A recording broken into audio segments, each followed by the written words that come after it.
शिवं शिवं। नमस्कार, आप सबका हमारे चैनल श्रीमद् होम रेमेडीज पर स्वागत है। इस वीडियो में हम आपको बताने जा रहे हैं कि मनुष्य के पतन का सबसे बड़ा कारण क्या है। हम चाहते हैं कि हम सब तरक्की करते रहें, तो ऐसी कौन सी आदत है जो हमें छोड़ देनी चाहिए। और ये चीज़ें हमारे बुजुर्गों पे भी लागू होता है। तो थोड़ा वीडियो लंबा होगा, पर हम चाहेंगे कि आप पूरा देखिए इसको, पूरा सुनिए इसको, ताकि हम सब तरक्की करें। और कोई भी स्पेशल प्रोडक्ट आप omja.com या shivago.com से प्राप्त कर सकते हैं। जेन्युइन, ऑथेंटिक, लैब सर्टिफाइड और साथ में अभिमंत्रित भी। तो चलिए हम शुरू करते हैं। देखिए, प्रज्वलित दीपक को जब ढक दिया जाता है तो अंधेरा दूर करने की शक्ति खो देता है। इसी तरह जब हम अपने आसपास की दुनिया की अज्ञानता से आकर्षित होते हैं तो हम अपने जीवन की अनंत संभावनाओं का पता लगाने की शक्ति खो देते हैं। इसे शास्त्रों में आत्मविस्मृति कहा गया है। तो अपनी सत्य स्वरूप आत्मा का अनुसंधान करने से जगत के आकर्षण और विकर्षण दूर होने लगते हैं। भय, तनाव, चिंता और नैराश्य जन्य अज्ञानता ही है। जब किसी भी व्यक्ति के मन में ईर्ष्या उत्पन्न हो जाती है, वो उसके पतन का कारण बनती है। जहां काम, क्रोध, ईर्ष्या जाती है, वहां से फिर भगवान मालिक होते हैं। तो काम, क्रोध जहां आ गया, वहां से भगवान चले जाते हैं। फिर अभिमान। अभिमान समस्त दुखों और पापों का जड़ है। जब तक अभिमान रहता है तब तक मनुष्य का स्वभाव बिगड़ा रहता है, सुधरता नहीं। तो ये भी हमें ध्यान रखना पड़ेगा। तो अभिमान जो है वो हमें छोड़ना पड़ेगा।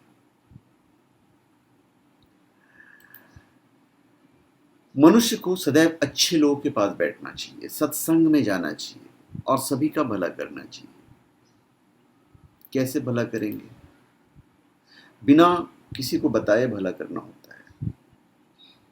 श्री चैतन्य महाप्रभु जी ने अभिमान से बचने के बहुत ही सुंदर उपाय अपने ग्रंथ में शिष्टाष्टक में लिखा है।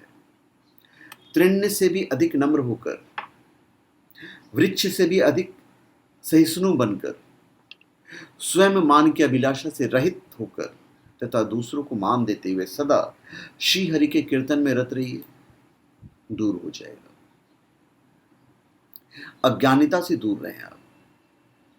सेवा भावना, सत्संगति और सद्गुरु की बातें मानना भव तारण के सहज साधन है।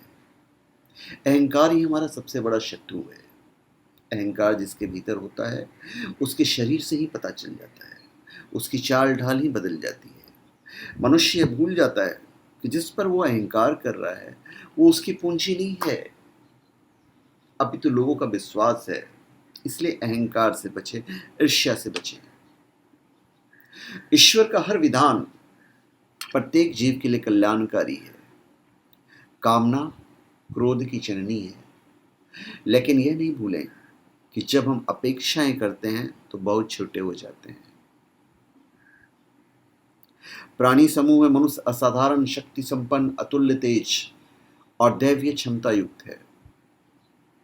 अविवेकी और अज्ञानी आवरण के कारण आत्मविस्मृत अवस्था में अनेक द्वंद्व दुख उत्पन्न होते रहते हैं। इसलिए वास्तविक स्वरूप बोध, अखंड आनंद और चिरस्थायी समाधान के लिए सत्संग और स्वाध्याय ही अच्छे हैं। हम ये नहीं कह रहे कि आप सत्संग में जाकर अपना समय बर्बाद करें, बिल्कुल नहीं कह रहे हैं।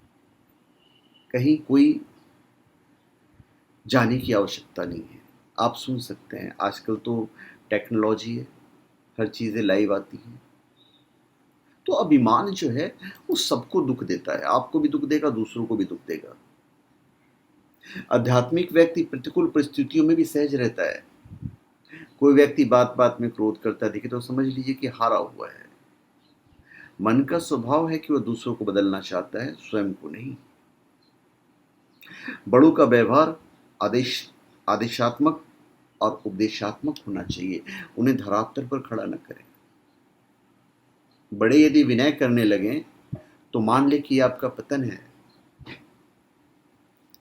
जब मम्मी पापा, हमारे माता पिता हमसे कुछ आग्रह करने लगें, विनय करने लगें, तो यही हमारा पतन है। उपदेश के प्रति अप्रियता हो जाए तो विकास ठहर जाता है। भाषा अपनी विनम्रता खो दे, जो संस्कार है वो अलग हो जाते हैं। भगवान श्री कृष्ण की 8 पटरानियों में सबसे सुंदर जामवती थी। जामवती के पुत्र सांब बलवान होने के साथ ही अत्यंत रूपवान भी थे। इस कारण सांब बहुत अभिमानी हो गए थे। अपनी सुंदरता का अभिमान ही उनके पतन का कारण बना था। क्या हुआ था कि एक बार रुद्रावतार दुर्वासा मुनि द्वारकापुरी पहुंचे थे। तप से अत्यंत छिन्न हुए दुर्वासा को देखकर सांब ने उनका उपहास किया था। यहाँ तक कि देवऋषि नारद का आदर सत्कार करने के बजाय सांब ने उनका भी मजाक उड़ा दिया था। नारद जी ने सांब को समझाने की बहुत कोशिश भी की थी, पर सांब के स्वभाव में कोई परिवर्तन नहीं आया। इसलिए नारद जी ने सांब को दंड देने का उपाय सोचा। नारद जी श्री कृष्ण के पास गए और कहा कि उनकी 1600 गोपियों के साथ सांब का लौकिक प्रेम है, जिससे गोपियां भी सांब के लौकिक प्रेम में पागल है। श्री कृष्ण को नारद जी के इस बात पर विश्वास नहीं हुआ। इस बात को सिद्ध करने के लिए नारद जी ने श्री कृष्ण को प्रत्यक्ष प्रमाण देने के लिए कहा। तो एक दिन श्री कृष्ण रैवतक पर्वत पर गए थे। तो अवसर देखकर नारद जी ने सांब से कहा कि श्री कृष्ण रैवतक पर्वत पर तुम्हारी प्रतीक्षा कर रहे हैं, इसलिए तुम मेरे साथ तुरंत चलो। नारद जी के साथ वो गए। गोपियां जल क्रीड़ा कर रही थी। वे सांब को देखकर मोहित हो गई। श्री कृष्ण ने सांब को गोपियों के बीच देख लिया और उनका संदेह सच में बदल गया। श्री कृष्ण ने क्रोध में सांब को कोढ़ की बीमारी से उसका सौंदर्य नष्ट होने का शाप दे दिया।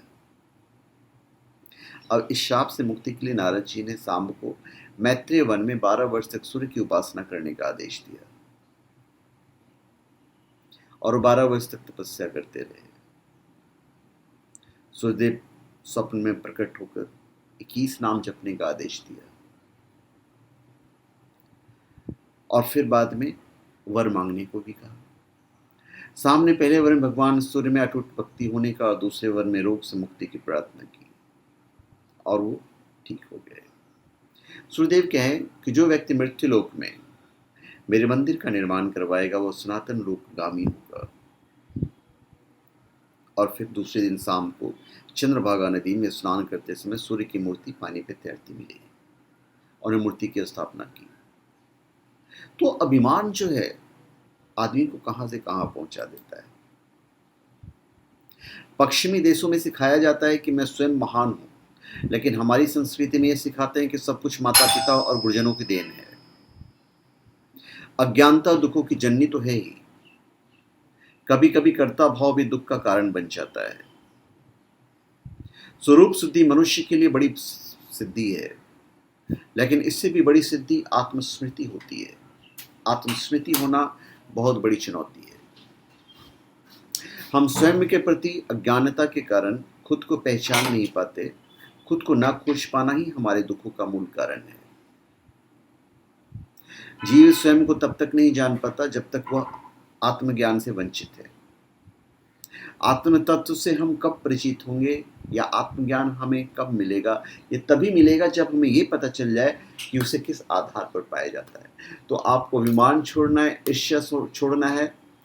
जो हमारे घर के बड़े बुजुर्ग हैं उन्हें किसी चीज़ की तकलीफ नहीं देनी है। उन्हें ऐसी आवश्यकता नहीं पड़े कि वो हमसे विनय करें। तो धन्यवाद। आप सबका हमारे चैनल पर स्वागत है। आप हमारे चैनल पर सब्सक्राइब करें और अपनी कमेंट दीजिए। धन्यवाद।